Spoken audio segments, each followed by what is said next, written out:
Hello everyone, this is Kat and welcome back to My Hero Academia Podfic. This will be the continuation of Yuuei Survival Guide. This will be part 44, chapter 44. How are you feeling, dearie?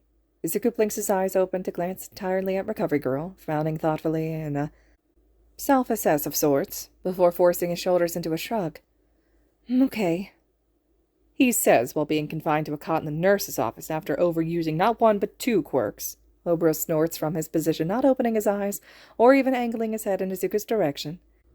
At some point, he'd flopped down backwards across the foot of Izuku's bed, and was just relaxing with his eyes closed in the silence of the nurse's office while Izuku slept off the worst of the overexertion, quietly letting Izuku recover from the nausea and fever that came with quirk exhaustion.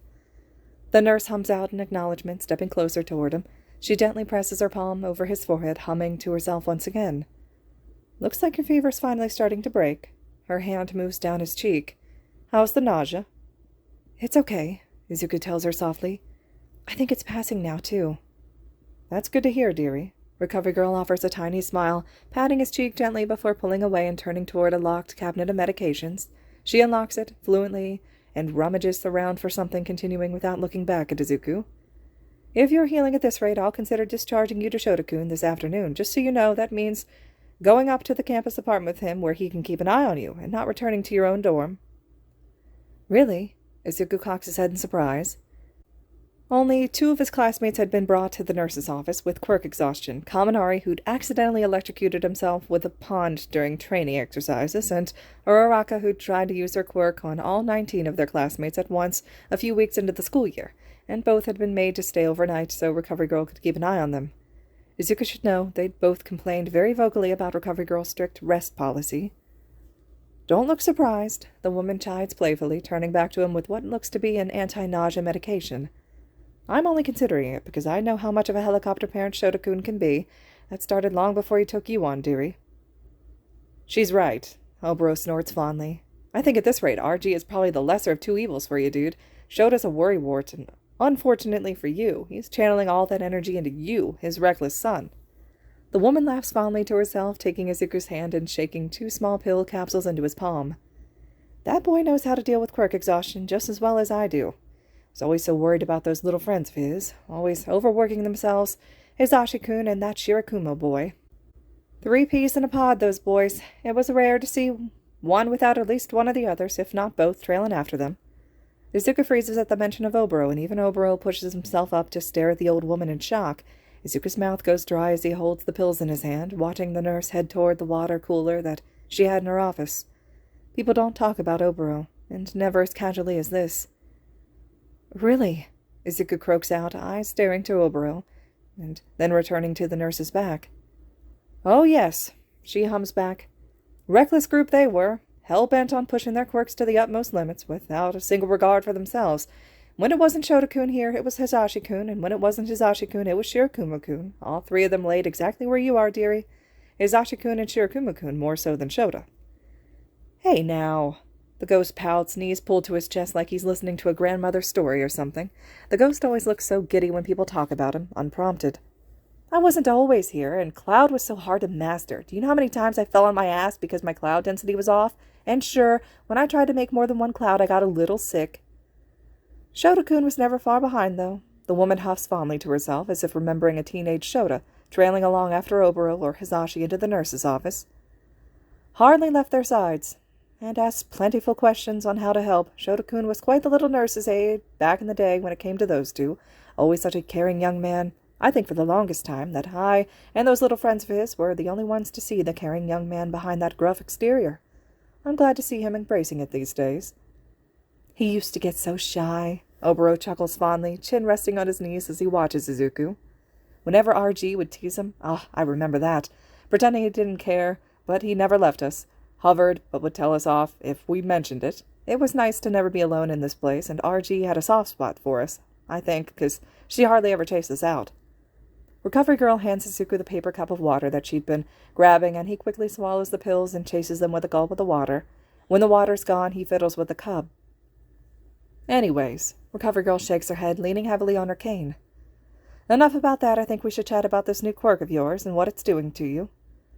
Izuku swallows, blinking surprised eyes at the school nurse. He'd known this was coming. He just didn't expect it to come from Recovery Girl first. For the most part, she deliberately paid One for All no attention. Nothing but snide little comments to Yagi-san or scolding Izuku for hurting himself with it, and it was all behind closed doors. He supposes a second quirk manifestation is a good place to draw the line. He's just glad that Shota had stepped out to call Hizashi and explain what had happened. Hizashi's currently out on a mission with his agency, so at least whatever happens, it's just Shota he's revealing everything to first. And if he knows Shota, which he likes to think he does at this point, Shota won't hesitate to clue Hizashi into everything. Izuku doesn't expect Shota to keep anything a secret from his husband, especially when it involves himself, who is currently their ward, but he's much rather wanting to have Shota break the news than having to tell the blonde himself. I am very aware that this is a secret, dearie, but when I agreed to keep this secret, it was one quirk that I wasn't happy about when seeing the repercussions of you using it, but one quirk nonetheless. When I agreed to keep this secret, I did not agree to watching you hurt yourself repeatedly.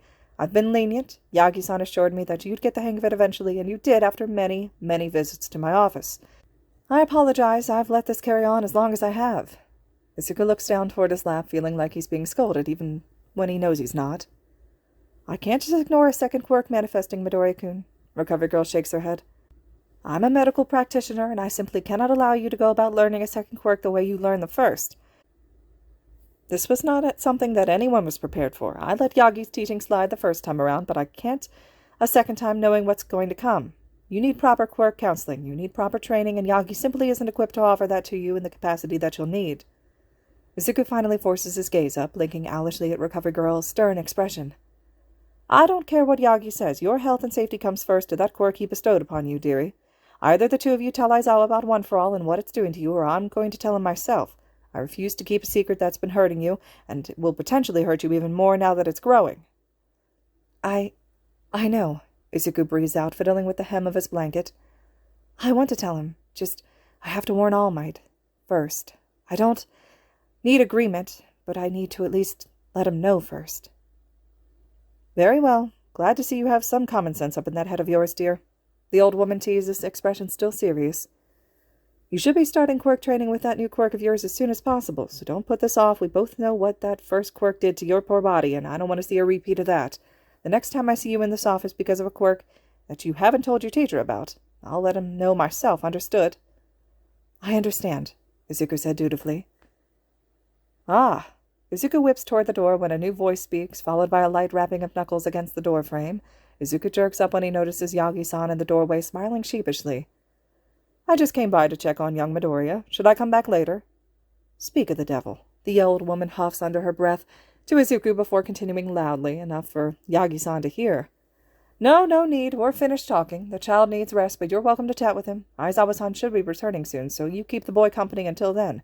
He needs to be resting, and I won't hesitate to kick you out, Yagi-san. Duly noted. The man bows his head respectfully.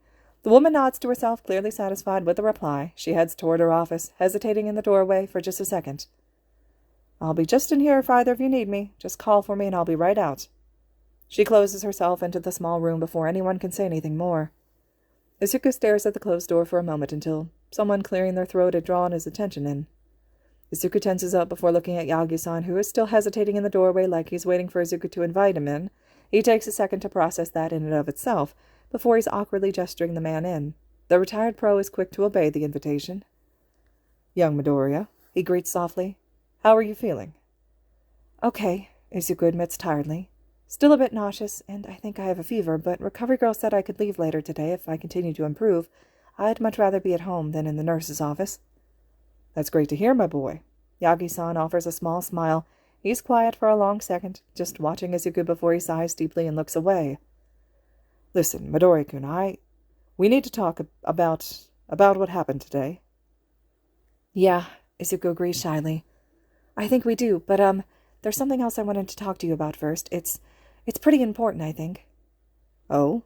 Yagi-san looks back toward Izuku in surprise. Well, you first, my boy. What's on your mind? Izuku swallows, looking at his mentor before looking away quickly. He fiddles more insistently with the blankets, biting at his bottom lip. I wanted to tell you that look, I know One for All is a secret, and you're a really good mentor, but I just think bite the bullet, Izuku. What's the worst that he can do? Tell you no? You don't need his approval. This is just courteous. I think it's time that we tell Shota about the quirk. Maybe? Smooth. Obro snorts from the foot of the bed, pushing himself up so he's sitting cross-legged at the far corner. You really told him, Zuku. Where's the I said tell, not ask attitude from earlier, huh? Sounded pretty asky to me. Izuku tries not to react to the ghost, but he can feel his cheeks darkening with a faint flush at being called out, so he lost a bit of his nerve when he was actually talking to the pro. Sue him. You want to tell Aizawa about the quirk. All Might blinks owlishly like he's trying to process the words. My boy. That's what prompts Izuku on, as if he needs to prove his case. He already sort of knows, you know? He knows that I got my quirk late, and he's really helped me learn how to deal with it. I don't think I'd be where I am right now if it wasn't for his help, you know? He wasn't even upset. Izuku swallows hard, fiddling with his own fingers as he feels the pro's gaze on him, watching Izuku intently. Izuku can only hope that he's pleading his case as he continues, voice a nervous stutter. And, well, a new quirk is a lot, and I'll be getting more, and you're a really great mentor, and I'm really glad that you're willing to help out, but we don't know what we're doing, and I know Shota and even Hisashi have experience with quirk training and quirk counseling, and Izuku sucks in a breath when he starts to falter breathlessly. I just can't learn any more quirks how I learned One for All. This new quirk, it's not One for All, not even close, and we're out of our depth before. How are we supposed to do it alone now that I'll be getting even more quirks? Yagi stares at him for a long, long second, blinking owlishly as he opens his mouth and shuts it like he can't figure out what to say until... Even more quirks. Apart from the new one that you manifested today, you'll be getting additional quirks, my boy. And it's then that Izuku realizes he's skipped a step here. He told Obro what he'd figured out about the vestiges and the quirks, not All Might. Oh, the teen wheezes out hurriedly. Right, I think I'm going to be manifesting all the vestiges quirks. Do you remember when I told you I saw the, vestiges a while back? All Might frowns to himself before nodding slowly. Yes, I remember you talking about that after the sports festival. Have you had any other interactions with them since? You never mentioned anything. Well, Izuku continues nervously. Today I met one of them. He spoke to me.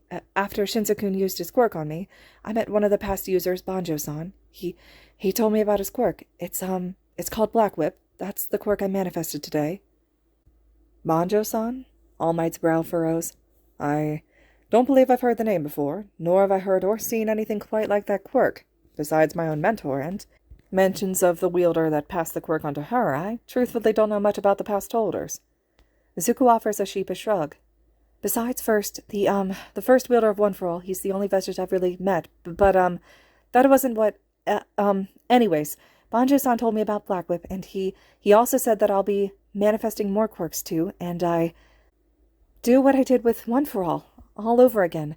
Yagi-san, blackwhip could hurt people. It almost did today. Because I didn't know what I was doing, I can't do that again, let alone each time they give me a new quirk. Izuku's jaw snaps shut as he glares down at his own lab. He'd come so close to hurting students today, Monomon, Uraraka, and Hitoshi, and he doesn't blame the vestiges for giving him a new quirk, though a bit of warning would have been nice.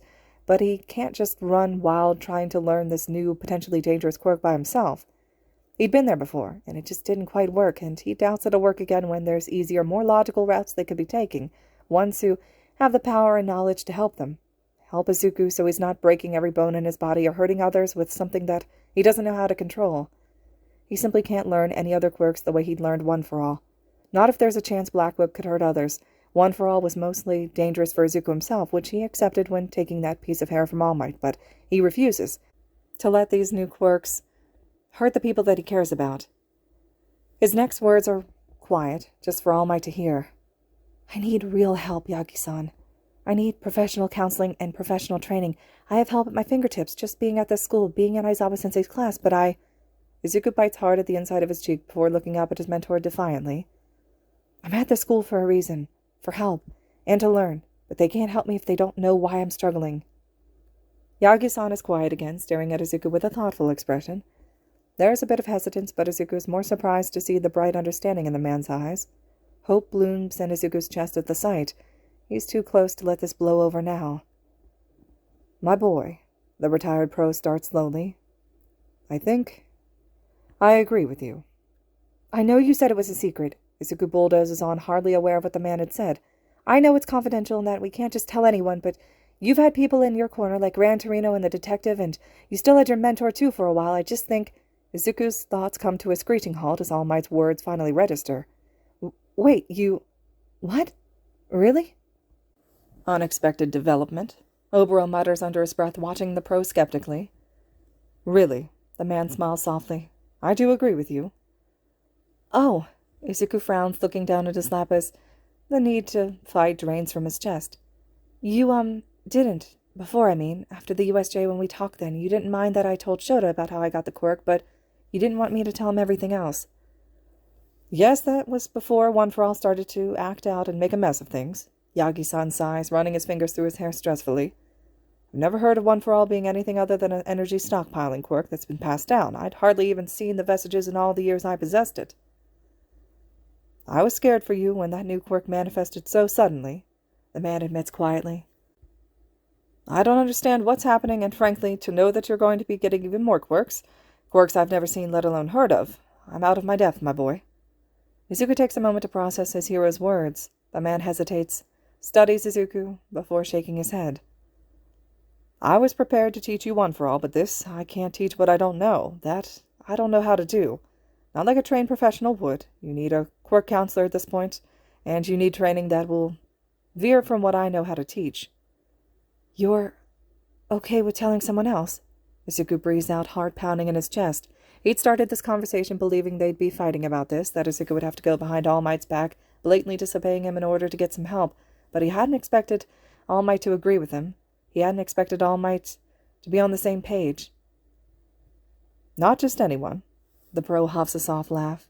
But I think Aizawa was a good one to tell, and, truthfully, I think he's already suspecting something. I know he's greatly aided you since finding out about your new quirk, and I have hopes that he'll be able to help you some more as you manifest more quirks. Just remember, I'll always help you to the best of my abilities as well. You're my successor, and I'll do everything in my power to help you with the power that I've handed to you. Thank you, Izuku can't help but say. For the first time since inheriting One For All, Izuku doesn't feel like he's drowning under it. All Might's offering him help. Outside help. A chance to grow and expand, and to have someone who isn't either of them looking at the facts and seeing what they aren't. All Might can only teach him based on his own experience, and that helps too. Izuku's sure that he'd be completely lost without All Might's wisdom, but learning from someone who's never possessed the quirk might be just what they need. Here is a new quirk manifests, and One For All grows stronger. Izuku had learned loads from Gran Torino before the stain incident. He doesn't doubt that Shota and Hisashi may be able to broaden his understanding as well, when they finally understand his quirk fully, or as well as anyone can understand a haunted, age-old transferable quirk. You must remember, though, Yagi-san reminds seriously, that this is still a confidential secret. You trust Aizawa, and I do as well. I trust both you and Aizawa, but this secret cannot get out. You and everyone who knows will be in grave danger. And just what the hell kind of gravely dangerous secret have you told my kid, Yagi? Izuku startles abruptly, attention shooting to the doorway where Shota is glaring daggers at the former #1 hero. Izuku's heart plummets to his stomach as he feels Yagi-san tense up beside him. Izuku had been hoping to ease his guardian into this a bit more. Looks like that's a no-go. Ah, Aizawa-san! Yagi turns sheepishly to face the underground hero. How long have you been there? Long enough. The man snaps heatedly, marching into the room and putting himself between the bed and the chair where All Might sits like a scolded child. I think the three of us need to have a talk. Shota is pissed. Izuku can see that. He's sure everyone can see that. It takes Izuku and All Might both pleading to the man in an attempt to get Shota to agree to postponing the talk until Recovery Girl discharges Izuku from the infirmary a couple of hours later and they can move to a more secured location to talk. Shota ends up caving, but that doesn't mean that he drops the firm scowl curling his expression and the worryingly passive-aggressive silent treatment a scolded teenager and former #1 hero receive until they're tucked away in a soundproof conference room. Izuku finds himself almost curled into Shota's side with a clear view of a scolded Yagi-san sitting across from them. Izuku isn't sure if this tactic is to shame All Might, or if Shota just really doesn't trust the man with Izuku after what he'd heard them talking about. And all right, it hadn't sounded good. Izuku will admit that. But it also isn't as bad as it had sounded, right? Still, Izuku can practically feel the anger and irritation, and what Izuku thinks might even be worry coming off of Shota in waves as they all settle in for what's bound to be a long, uncomfortable chat. Izuku's really not prepared for this. At least he has comfort in the form of a ghost perched on the armrest at his side. It's nice to never feel alone, and Toboro usually knows what to say to calm Izuku down. He adds commentary and his own opinion, which doesn't always coincide with Izuku's, but he appreciates it all the same. Especially when Izuku can pretend he never said anything at all when it contradicts his own opinion, and no one beside the ghost himself is none the wiser. He's hyper-aware of how much distance away the ghost is, not wanting to accidentally touch Oboro or something, and have to explain that as well. One for all is more than enough for now. The only small mercy to this meeting right now is the fact that All Might is just facing Shota, which, well, may not appear to be a mercy when staring into the dark, angry, narrowed eyes, but it is when you consider the fact that All Might could have 2 angry protective teacher guardians laying into him. Shota is definitely scary. Izuku won't argue that, but having Shota and Hisashi in the room right now, learning about One for All at the same time, Izuku doesn't think that All Might would have ever recovered from that. And Izuku has seen just how protective each guardian can be, and after hearing about something like One for All, which, all right, Izuku knows it doesn't look good, exactly, but he knows there's really not much they can do about it at this point. He's not going to give up One for All. Well, unless All Might explicitly ask for the quirk back, which would completely break Izuku's heart, but he'd do it if it was asked.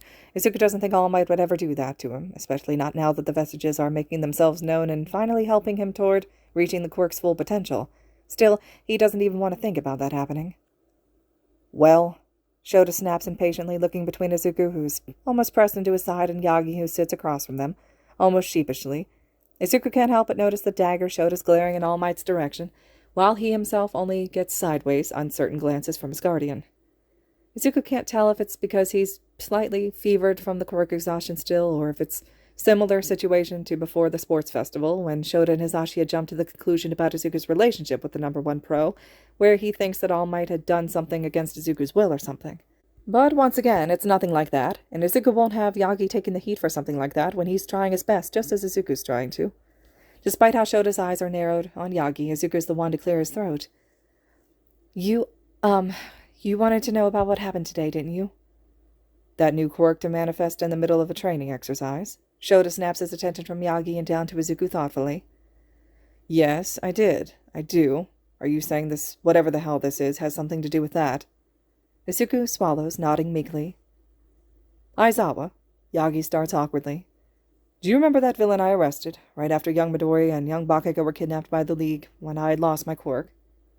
Shota eyes Yagi skeptically before ducking his chin in a nod. I'm familiar. But what does that asshole have to do with this? With my kid? Izuku sees Yagi shift uncertainly, eyes flicking to Izuku before returning to Shota. I suppose I should start from the beginning.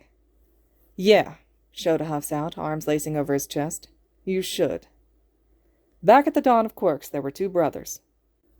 Oh, God. Shota sucks in a tired breath, slumping back into the couch. I walked into that one, didn't I? Go on then, back to the dawn of time. The former #1 hero frowns at Shota for interrupting him before clearing his throat. One brother, the elder, was blessed with a powerful quirk, able to give and take quirks at will, while the other, the younger brother, was thought to be quirkless. Yagi blinks to himself before shaking his head. I'll save you the bulk of the details, most are unimportant, but that older brother is known as All for One, a villain who's been dominating the villain world for hundreds of years. I fought him once. He almost killed me, and I thought he was dead, but he wasn't. He's still at large, Aizawa, and he's dangerous. You mean to tell me there's a dinosaur of a villain running around stealing quirks? The dark-haired man balked suddenly, drawing in a shaky breath. You mentioned the League. He had my students, my kid. My nephew talked to him, Yagi. Hitoshi used his quirk on him. Why the hell didn't you tell us? I thought he was dead. Yagi swallows guiltily. He should be dead. I don't know how he survived. Okay, forget about the older brother who should be dead for a second. What about the younger brother, the quirkless one? Shota pauses, glancing up to the ceiling as if he can't believe he's having this conversation. You wouldn't have started this off talking about both of them if he wasn't vital to the story too, and what the hell does any of this have to do with Izuku? The younger brother, Yagi leans forward, hanging his hands between his knees. I suppose it does start with him. He was said to be quirkless. He was a weak, sickly man from the stories I was told by my mentor, but he was said to have a strong sense of justice. He was forced to watch his brother commit vile atrocities, taking and giving quirks at will. There was nothing he could do. All for One was a mighty villain, and he was a weak young man. You said he was said to have been quirkless. As Izuku expected, Shota narrowed right in on the most important detail. Was he not quirkless? He was not. Yagi shakes his head. The younger brother had a dormant, transferable quirk that had no other use than to transfer onto someone else. This was way before the pinky toe joint theory was discovered, so you really couldn't know back then. He didn't have a visible quirk, so it was assumed that he was quirkless. Okay, Shota drawls, looking between Izuku and Yagi again. What happens next, still not seeing how this involves my kid? All for one, he forced a quirk onto his brother against his will, an energy stockpiling quirk, one that his weak body could handle. That stockpiling quirk had merged with the dormant transference quirk already within the younger brother, and became what we know to be today a quirk called One for All. One for All. Shota repeats, mouth twisting downwards as if he'd bitten into a slice of lemon. It's weird to hear Shota say the quirk's name after Izuku had worked so hard to keep it a secret. Yes. Yagi bows his head in a nod. It's a quirk passed down from user to user. I inherited it from my mentor, and she from her own. Down a long line that had stemmed with All for One's younger brother. He hoped that by passing the quirk on that someday it would be strong enough to take down his brother. All for One's goal is to take the quirk back and destroy it. If he manages, we won't stand a chance against him, and Shigaraki, he's threatened by it. Let me get this straight. Shota rubs hard at his eyes. There's an A-tier villain running around that we didn't even know existed because you thought he was dead. You have a quirk that's been passed down, which, by the way, sounds insane, Yagi, for over 200 years, and this all somehow involves my foster kid. Had. What? Shota's eyes narrow sharply on the retired pro, who manages to keep eye contact. I had a quirk that was passed down for over 200 years, past tense. Had. No. Shota stares hard at Yagi through slivered eyes. No, please. Don't tell me you. I'm the ninth wielder. Izuku admits without glancing up. He nervously rubs his palms up and down on the fabric of his uniform pants to ease the anxiety swirling in his chest. Yagi-san passed One for All down to me the day of the entrance exam. I have the quirk now. Please don't be mad. His guardian's quiet for a long second. The tension in the room is thick, heavy enough that it could be cut with a knife. Izuku almost feels like he can't breathe, but he manages his way through the lingering tension. You didn't randomly manifest a quirk. Shota swallows shakily, covering his mouth, like he's trying to hide his unease. You were given one. This is why you hovered over him, isn't it, Yagi? Watching over your protege. We always thought you had a weird fascination with Izuku, but this is worse, Yagi. Izuku's heart leaps into his throat. Shota. You gave a kid a quirk that an A-tier villain is after. Shota continues, as if he hadn't even heard Izuku. Izuku doesn't even think he had past his own anger. You painted a target on a child's back by giving him that quirk, and you didn't even have the gall to inform me. How was I supposed to keep him safe when I didn't know? How was I supposed to keep any of them safe when Izuku was a target and they'd get caught in the crossfire? Aizawa. No! Shota snaps, hand slamming on the coffee table between them, as he stands threateningly, leaning close to Yagi. We were attacked barely a week into school. They wanted you, your weird quirk. My kid was held hostage in a mall by Shigaraki. 2 of my students were kidnapped from a summer camp after they attacked everyone. These weren't random events, Yagi. They targeted you, and you never once thought to inform us. You don't understand the gravity of the secret, Aizawa. I don't understand. Shota snarls. Here we go. Oboro chimes from Izuku's side, chin perched in his palm as he glances between All Might and Shota like a riveting game of badminton or tennis. You don't understand. How dense do you have to be to think what you did was right? Yagi recoils like Shota had physically hit him. What do you tell yourself at night to make this sound even remotely all right? Izuku scans his guardian nervously and decides that very well may actually happen if things don't get turned around soon. Shota is positively fuming. This teaching thing isn't a game, Yagi. Secrecy must have worked for you over the years, but it sure as hell doesn't work now. It's not just you anymore. Not here. Not at this school. You put these kids at risk. You put us teachers at risk. You put Izuku at risk. You put this entire school at risk, and you didn't even bother mentioning it. You watched us struggle, time and time again. We could have had plans. We could have been prepared to protect these kids, but instead you kept this from us, from me, and because of that, every single time we've encountered the League, we've been unprepared and caught off guard. It's not like that, Aizawa. Yagi grimaces. You don't understand. The more people who know, the more people are in danger. I couldn't put you or the rest of the staff in danger like that. All for One is dangerous, and none of you are equipped to handle him, and I certainly couldn't put any of the students in that kind of danger. This is confidential. You told a 15-year-old student, Shota barks back. Tell me how it makes sense to tell a minor, a child, but not a group of highly capable hero teachers. We know secrets, we know confidentiality, we know villains. We're more prepared to handle a dangerous villain than a child is, Yagi. We could have helped you. Helped him. Where's your logic in that? You don't understand. The pro stresses back. I've seen All for One kill people without remorse. My mentor, she... Yagi's voice gets misty and he looks away sharply before returning his attention to Shota. You don't understand how dangerous he is. Your quirks are useless when they're stripped away, when they're stolen from you. He can't take one for all. It can only be given and taken by willing participants. Young Midori agreed to this long before you even knew the boy, Aizawa. That doesn't make it right. Shota is almost sounding hysteric. It doesn't. Yagi holds his hands up placatingly, tone somber. But what's done is done. I didn't know the League was working with All for One. I truly did think he was dead. I was just as surprised as you, and I hate knowing that me and One for All is what they're after, and that I inadvertently put everyone in danger. I can't change that. But I can help young Midori be the best hero he can be. I can help him master these quirks so he's prepared for the worst. Quirks? Shota's voice comes out deathly level. Plural? More than this stockpiling, transferring quirk? What the hell kind of jacked-up quirk did you give him? Izuku chimes in awkwardly, having hardly caved in on himself when Shota's attention had snapped in his direction. I manifested another one today. You saw it, Shota. It's called blackwhip, and it's different from One for All. Shota glares hard at Yagi, but then the retired pro just lifts his hands in surrender. This is new to me too, Aizawa, trust me. I've never heard of anything like this happening. The boy truly is remarkable. And how many more of these quirks are you going to be getting? Just 5 more, Izuku shrugs. Just 5, he says, like he's talking about the weather, not manifesting 6 more quirks than a normal human being gets. Obro groans from the side. You, my oblivious friend, are going to give that man a heart attack one of these days. Izuku blinks in surprise at hearing the ghost, before turning sharply to his guardian, where he instantly feels guilty. All right, maybe he should have eased in a little, as the color has drained completely from Shota's face. You're going to have 7 quirks? Shota wheezes out finally, turning to look fully wide-eyed at Izuku.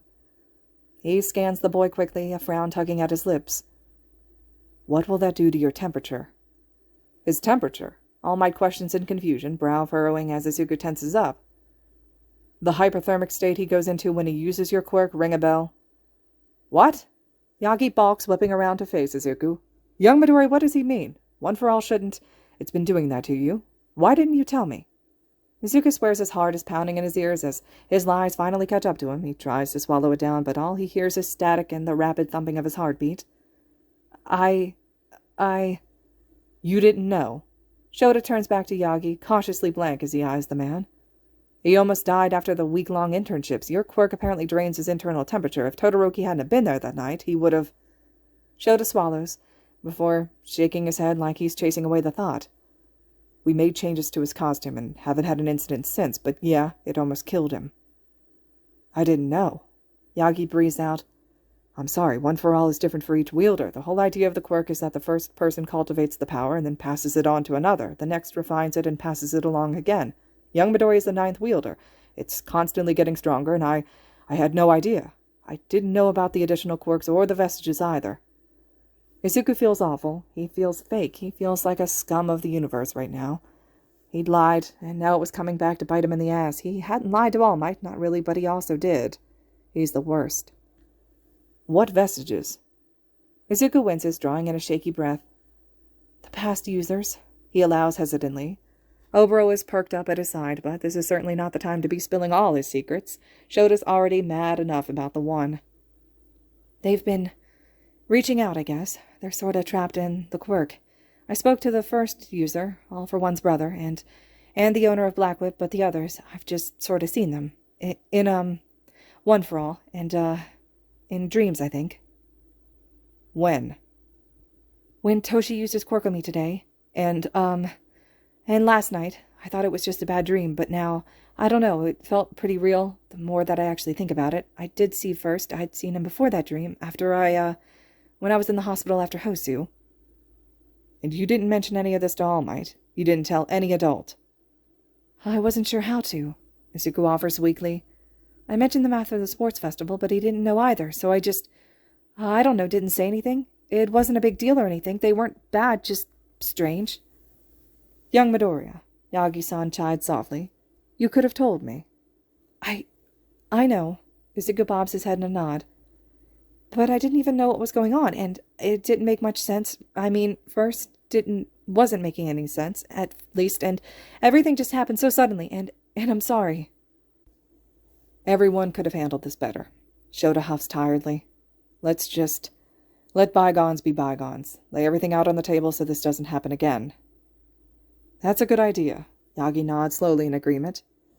Yeah, Izuku bites his lip. Sounds good. Shota nods again, but for a second he doesn't move.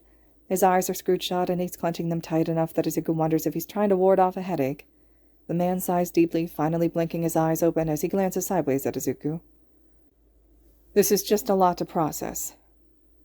Shota finally admits to them, shoulders slumping down. He doesn't look as angry anymore.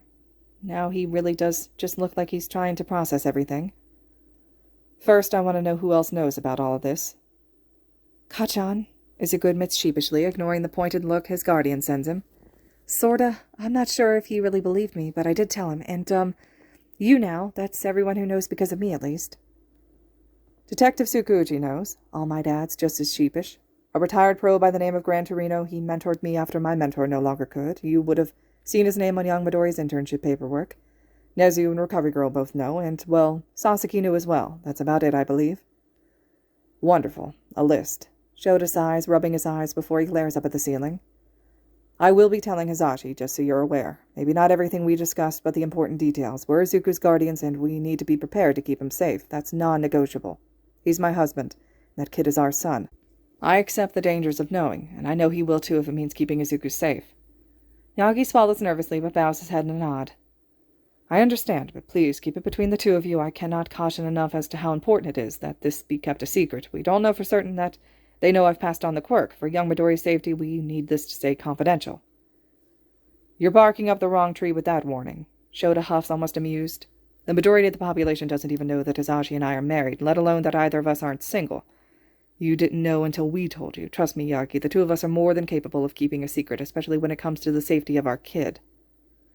Ah, the pro hums bashfully. That's right. So, how exactly did the two of you meet? Shota's narrowed eyes dart between the two of them. At what point did you decide to pass a highly dangerous quirk onto a 15-year-old? I, was actually 14 when we met.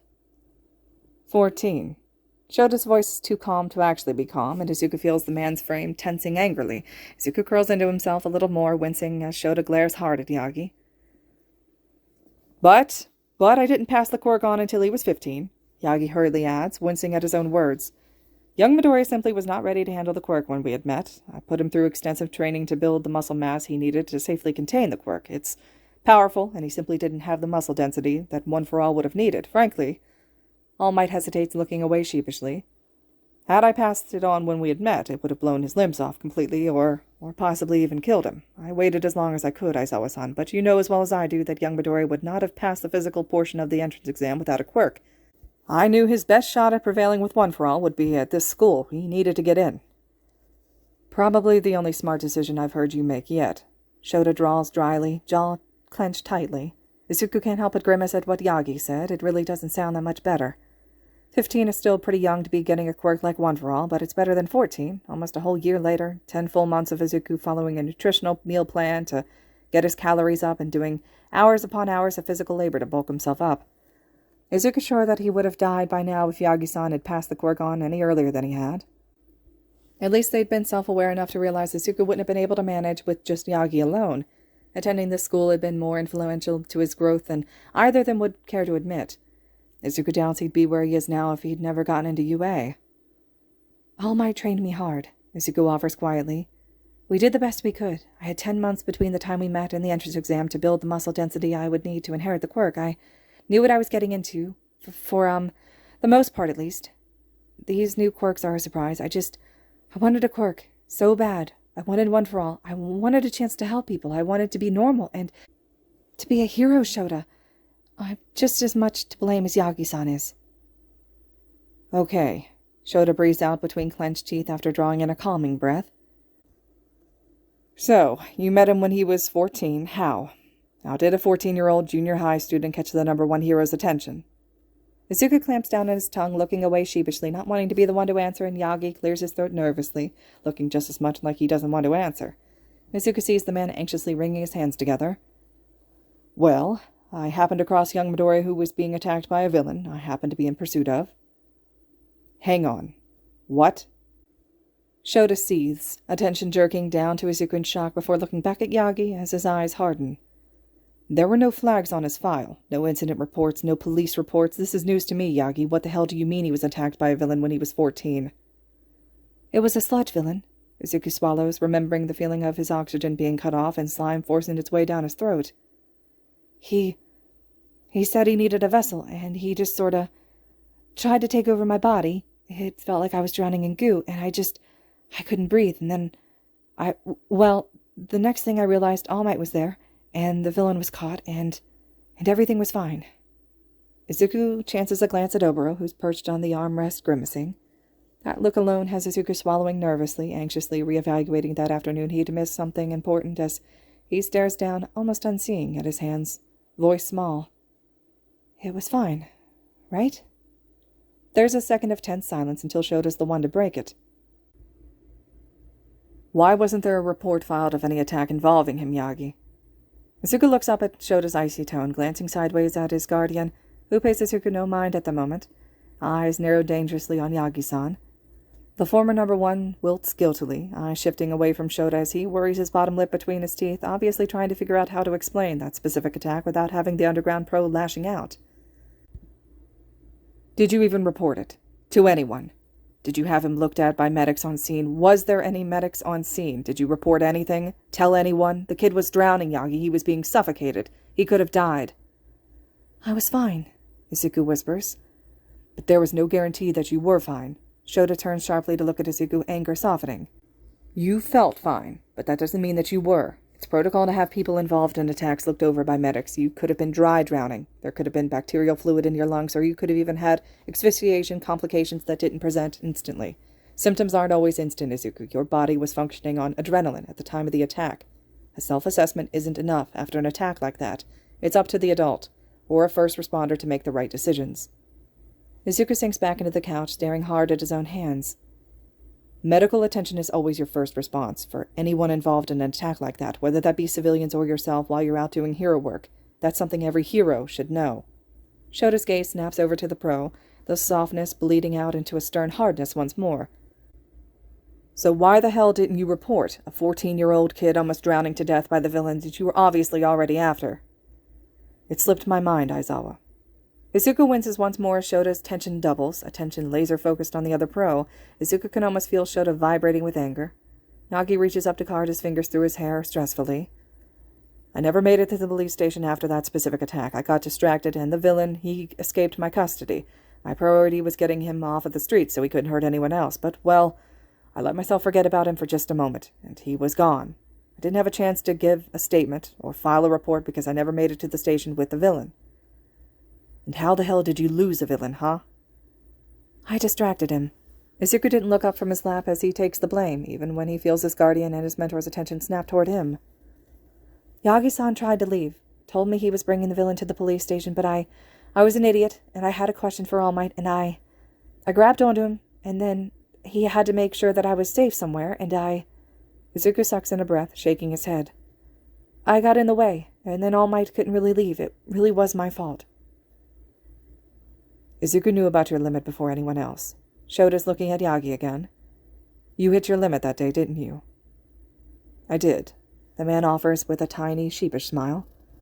I managed to get us both onto flat ground, but I couldn't hold on to my form any longer. I'd already known my limit was fast approaching when I found Midori and the villain, and then I realized he was clinging onto my leg when I left. I wouldn't have shown him if I could have helped it. It was very surprising, Izuku adds with a light shrug. He turns to look at Shota with wide, serious eyes. He went from All Might to Small Might. I could hardly believe my eyes, Shota. I suppose I did. The man laughs quietly.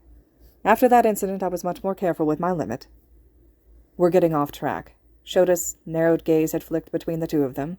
You recklessly clung onto a flying man's leg, and you exposed your sensitive secret to a minor. What next? We talked. Izuku bites the inside of his cheek. Shota looks between the two of them again, frown deepening thoughtfully until... About what? Izuku glances at Yagi, only to see the man looking sadly at him. Izuku opens his mouth to brush it off. They don't have to tell Shota, but Yagi beats him to it. He asked me if someone who was quirkless could be a hero, and I... Shota had quickly tensed at Izuku's side, narrowed glare watching Yagi intently. And you said...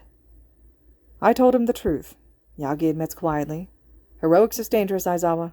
I had this powerful, one-of-a-kind quirk, and I still got critically injured. I almost died with a quirk. I couldn't send a quirkless young man into a world of ruthless villains when he has no means to protect himself. You said no? Izuku's never heard his guardian's voice curl so dangerously venomous. You said something similar, Aizawa. Yagi shakes his head, lips drawn downward in a frown. That first day after your quirk apprehension test, there's nothing crueler than letting a dream end midway. I said that to you, not to a student. Shota snaps heatedly. I give them a chance to prove themselves before I expel them. You can't gauge someone's potential without seeing what they're capable of, Yagi. Midori proved himself to me. It is cruel. I wasn't wrong. But it's even crueler to flat-out deny them before they've had even a shot at it. What did you do after you stomped on his dreams? Yagi hesitates, and Izuku is silently pleading to the man to not actually tell Shota what had happened next. His pleading goes unanswered. I had to bring the villain to the police station. We were finished talking, so I left. I had to walk the villain down to the station. The bottle wasn't going to contain him long. Ouch. Omuro grimaces, shaking his head sympathetically. Wrong move, number one. You left? Shota snarls dangerously. You left my quirkless child on the rooftop of a tall building after you, his hero, told him that he couldn't be a hero? Izuku sees Shota's hand clenching at the loops of his capture weapon like it's taking his entire will not to snap and wrap the retired pro in it, to not draw it suffocatingly tight. Izuku's never seen Shota look at anyone besides villains the way he's looking at All Might right now. The man's eyes glow faintly, his hair slowly rises, and All Might genuinely looks scared, inching back at the backrest of the couch like a cornered animal, where Shota looks seconds away from jumping him. Shota! Izuku calls sharply without a thought, grabbing at Shota's wrist in an attempt to force his attention onto Izuku and away from his target. Stop, please.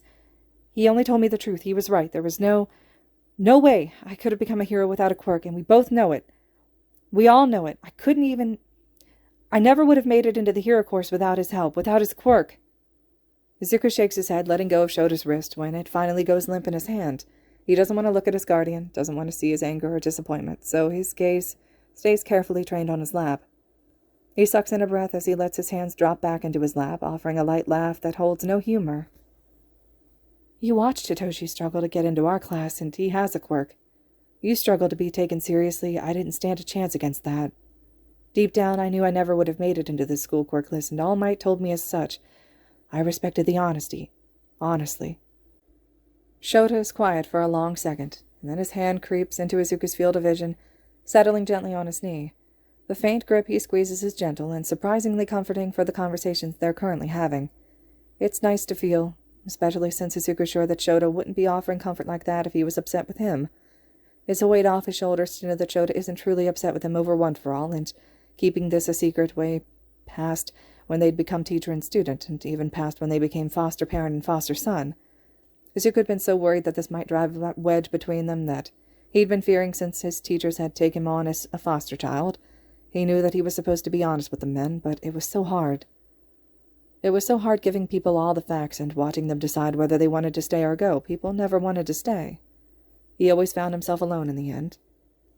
Izuku sniffles, blinking away tears before looking up at his guardian with a wobbly smile. Shota's lips are curled just faintly in a calming smile, but his eyes are stressed. If he left you up there that day, how did he decide that you were worthy to inherit this one-for-all thing?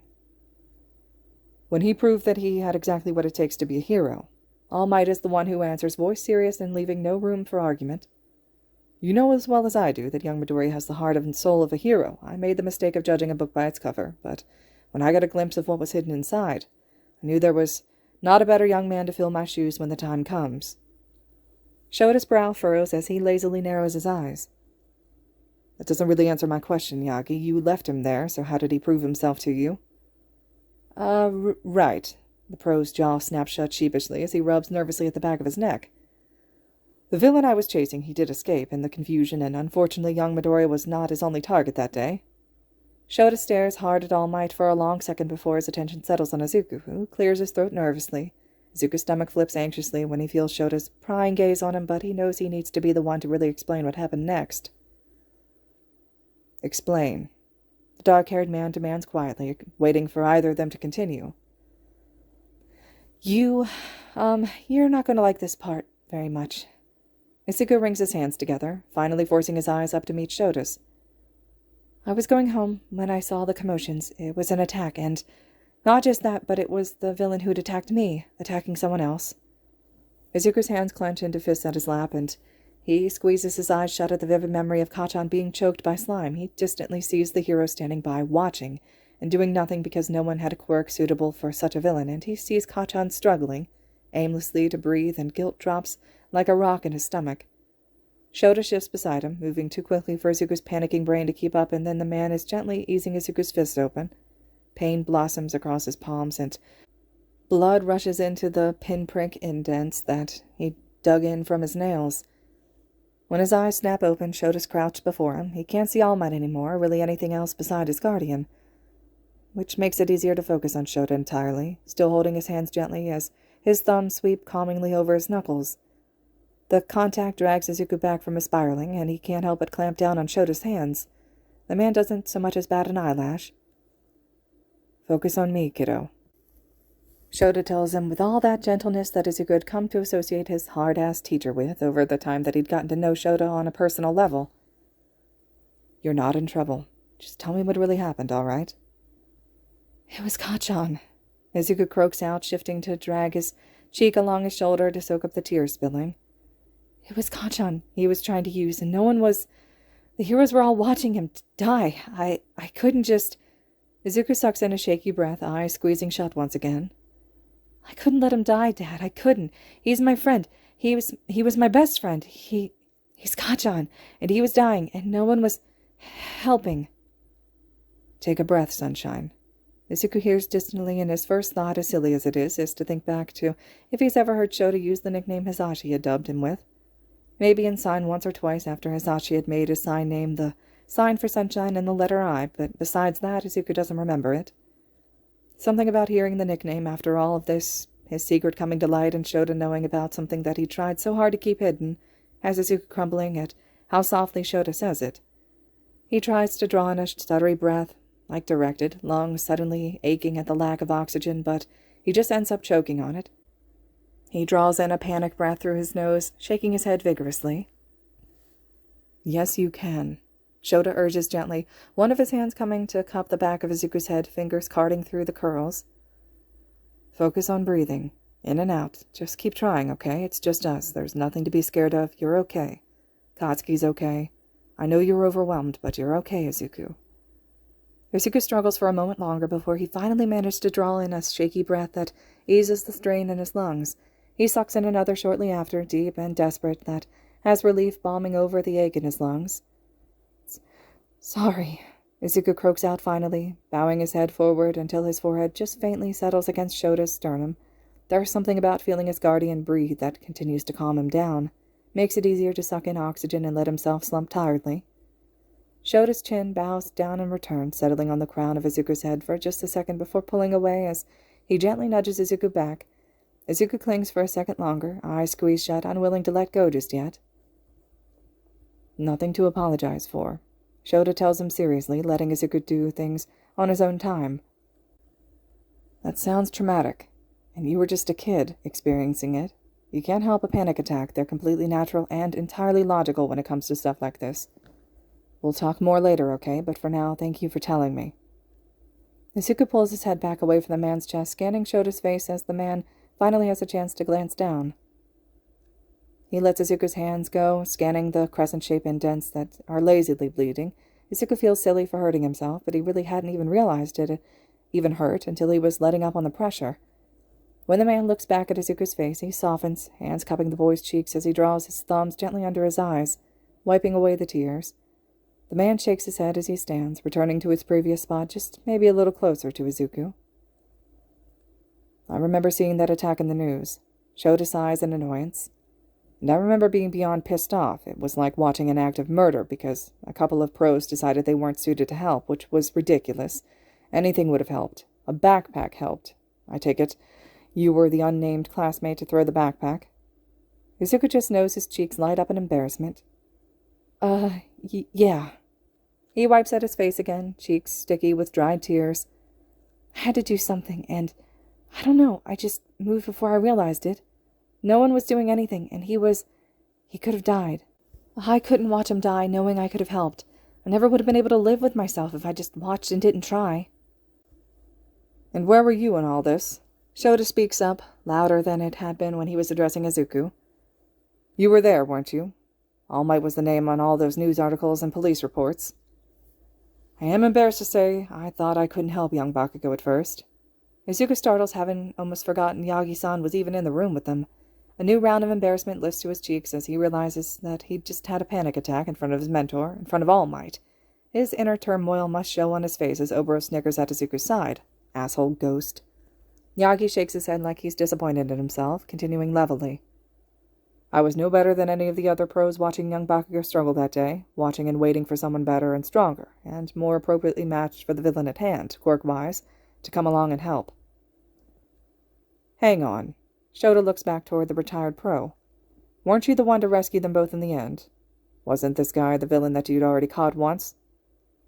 I was, Yagi winces, but I'd already hit my limit. Seeing young Midoriya's bravery rushing into danger to save someone with little regard for himself, that reminded me of myself when I was his age, and what it truly means to be a hero, to help people, even when you're outmatched or overpowered. I pushed myself that day because he reminded me that that's what heroes do. The retired pro pauses thoughtfully, looking as if he's trying to decide how to continue. Yagi bites at the edge of his bottom lip, shaking himself from his thoughts. One for All was a little different when I still had it in its entirety, so I was able to push myself past the limitations my own body had set and help the two of them. After everything was finished, I found young Midoriya on his way home, and I offered him One for All. You know the potential far better than I, Aizawa, but I knew he'd be a better hero than I ever could have been if he was given the chance. The pro bows his head, but Izuku can just faintly see his lips curving up in a smile. And I was right.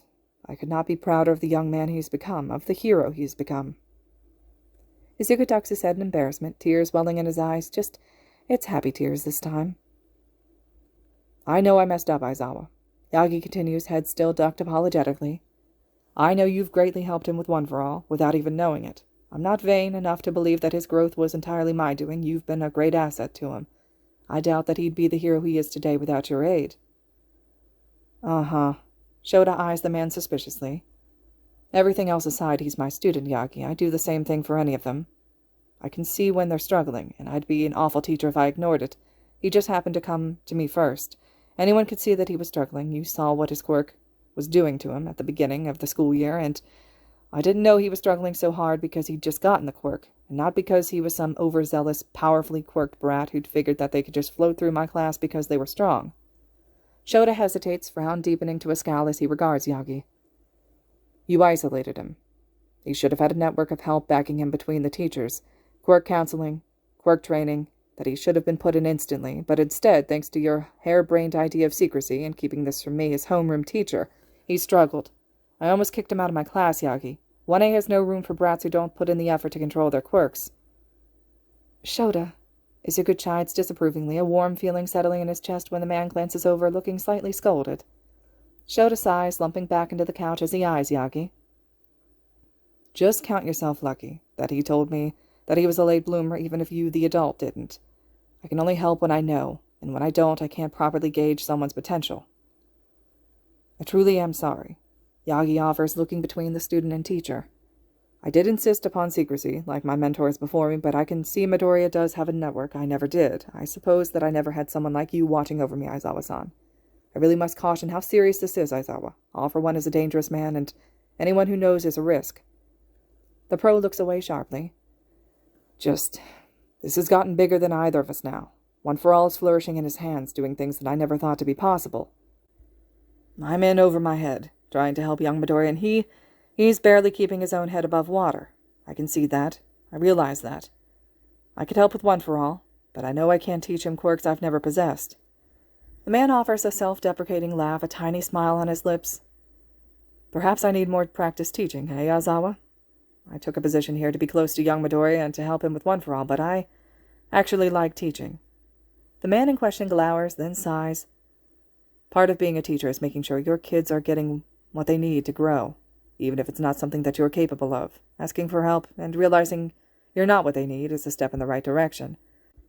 Don't get me wrong, you need a lot of work if you're seriously considering getting a teaching license, but you're not as awful as you think you are. He never said anything about being awful, Shota. Izuku puffs his cheeks out in All Might's defense, which just makes the retired pro laugh heartily. Yagi leans forward to pat Izuku's knee in silent thanks before settling back into his seat. Shota lightly shoves Izuku's shoulder with his own, a tiny smile playing on his lips as he looks back toward Yagi-san. The kids love you, just you can't always be the hero that saves everyone. You'll be the bad guy sometimes. You won't be enough sometimes, and that's all right. It's not about you, it's about them. And while we're at it, cut out on the blatant favoritism. They'll catch on. I see. Yagi's brow is furrowed thoughtfully, nodding to himself. Any more advice? I don't know. Shota flops his hand in a dismissive wave as he melts back into the couch cushions. Maybe invest in a teaching guide for dummies book or something. Izuku squawks in surprise, and Oboro nearly tips off the armrest of the couch as he cackles. Yagi just grins in response. Always a man of wisdom, Aizawa-san. Maybe I will. Good, Shota hums monotonously. And I hope you know your secret little meetings. Don't look at me like that, Izuku. Of course we know about your meetings. Will no longer fly. I'll be overseeing this. Izuku's my student, my kid. I damn well will be involved in this. No argument. He needs all the help he can get if he's going to be manifesting even more quirks. No argument. Of course, Aizawa-san. Yagi bows his head. Okay, Izuku breathes out, biting back the relieved smile. He won't admit it aloud, but he's so glad Shota will be a part of this now. He loves All Might, but he knows just as well as the man that they're out of their depth trying to do this alone. Shota will help. He always helps. And all is well in Izuku's world of secrets. Izuku glances sideways at Oboro, who's grinning widely, now facing Izuku with his feet on the edge of the cushion, elbows on his knees and his palms cupping his chin. Now all you need to do is tell him about me and... Hey, rude, that went through my face. Izuku clutches the throw pillow he's just swung mindlessly at his friend to his chest, smiling sheepishly at the two pros who watch him with wide, surprised gazes. Thought I saw a bug. Sorry? All right, everyone. This concludes Chapter 44 of Yuuei Survival Guide. Chapter 45 will be next. Hope you all are still enjoying this one, and as always, thank you so much for listening.